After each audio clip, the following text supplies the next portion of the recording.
Guys, তোমরা সবাই কেমন আছো? আশা করছি ভালো আছো। দিদি ভাই একসাথে চ্যানেলে তোমাদের সবাইকে স্বাগত। এই দেখো, আজ আমরা আমার পিসের বাড়ি চলে এসেছি। এখান থেকে এয়ারপোর্টটা পুরো দেখা যাচ্ছে, আমি তোমাদের পরে দেখাচ্ছি। আর এখান থেকে প্লেন গেলে মনে হচ্ছে যেন পুরো মাথার ওপর দিয়ে যাচ্ছে। দাঁড়াও, তোমাদের আমি দেখাচ্ছি। ওই দেখো, একটা প্লেন আসছে, জাস্ট ওয়াও লাগছে। কেমন লাগছে জাস্ট বলো তোমরা, কত সুন্দর লাগছে তাই না? এই দেখো আসছে, আরও কাছে আসছে, আমি তোমাদের দেখাচ্ছি। কাছে আসছে, এই দেখো প্রায় চলেই এসেছে।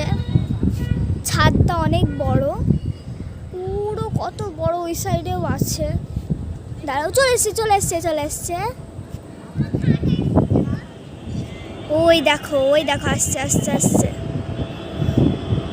এয়ারপোর্ট ওইদিকে আর যাচ্ছে। এই দেখো কত বড় লাগছে।